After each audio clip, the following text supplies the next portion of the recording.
Speaking of that, and I think a lot of fans wondered with those two fights and even these fights, like the Golovkin that stalks you down and keeps you in the corner and punishes you to the body. Like we haven't seen the body punches from Gennady. Even in those two Canelo fights, he didn't throw a lot of body punches. Why do you think this transition into the boxer happened with Gennady? You know, obviously, I don't know. I'd have to be guessing. I'm thinking that all the rhetoric, all the media talking about, oh, he's just a puncher, he's just a big banger, he can't box. Listen, he can box, but his forte is his strength is his strength. And I'm not talking about how strong he is. I'm talking about his strength is just his mind is so strong, his body is so strong. So he starts to hunt you down. You're a different fighter. When you allow somebody to think, they become a different fighter. So I think that in the Canelo fight, in the first one, I think he fought like I wanted him to fight.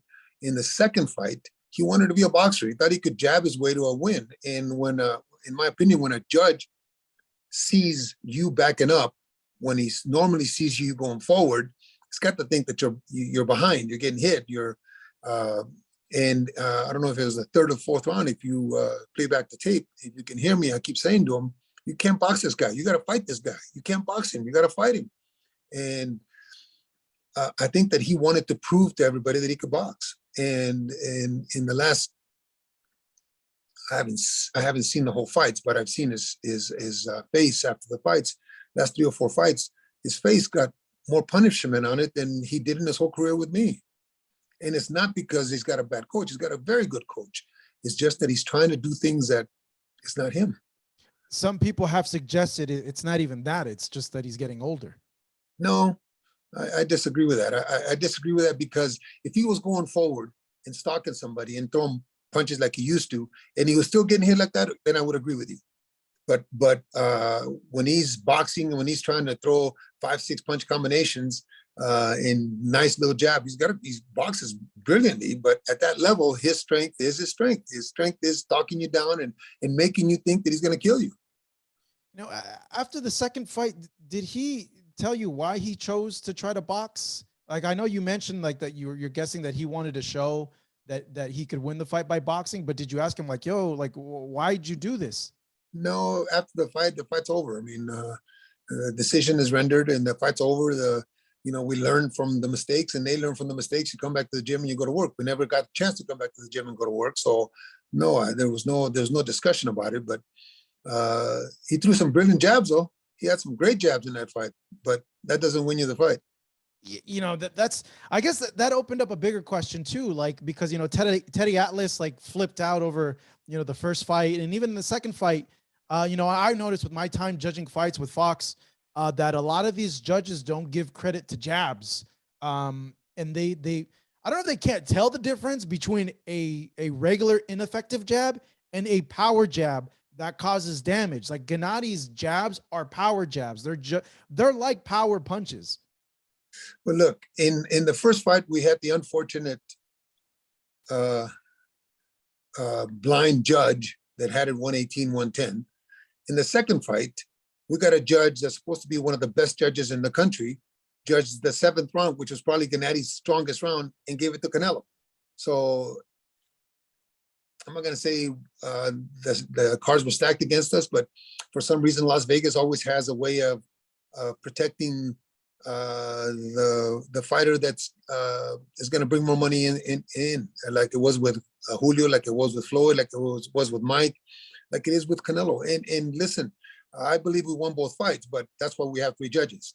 They decided we didn't, but I still say that when a judge sees you for 23 or 20 fights being the aggressor, being the stalker, being the bomber, being throwing shots like you don't care, like I'm saying about Canelo, and then Golovkin all of a sudden becomes a boxer and his back foot and is backing up, and yeah, he's throwing a good jab, but he's getting hit with shots that he normally doesn't get hit. Why? Because he's boxing. It gives Canelo no fear, no restraint.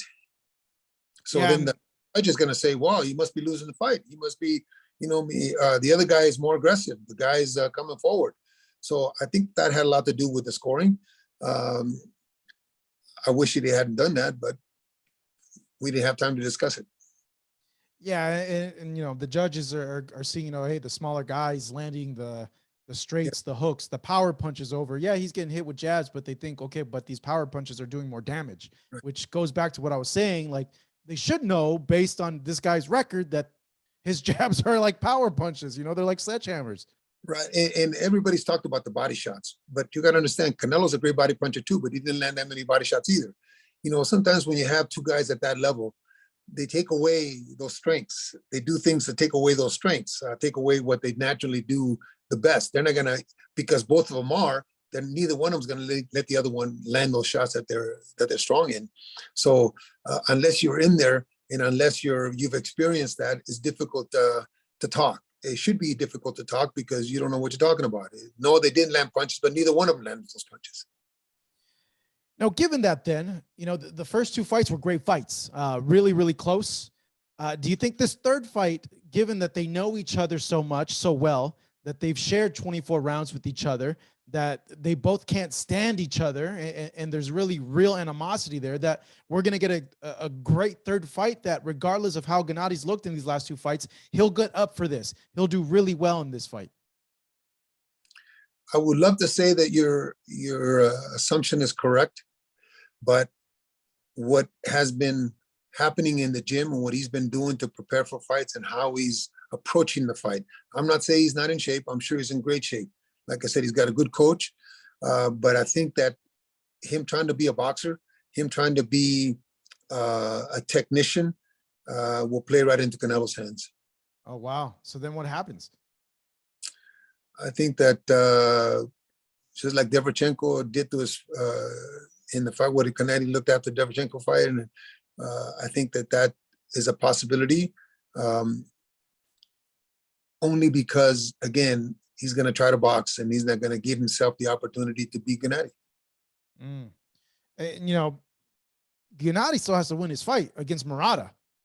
That's a difficult fight too. And it's not because Murata is all that. Murata was here with Gennady training when Murata had maybe 3 or 4 fights right after the Olympics. And they boxed probably 2 days. And it was the kind of sparring like when Gennady had against Canelo, when Canelo first came here at 20 years old. I'm not going to say it was easy, but Gennady played with him. He helped him, and he didn't try to take advantage of him as he didn't with Canelo. And you can read a Doug Fisher story about that in 2010, I think it's Ring Magazine. But that was 4 or 5 years ago, 6 years ago. Murata's a different fighter. Murata is, yes, he's got a loss against Brandt, but Gennady is not the Gennady of old of them days either. So it's not going to be a very, very difficult fight, but it will be a difficult fight for Gennady. Gennady should win, but it's not going to be an easy. Yeah, a lot of people think Gennady's just going to blow through him. No, I don't think. Well, again, it all depends on what kind of approach he takes into the fight.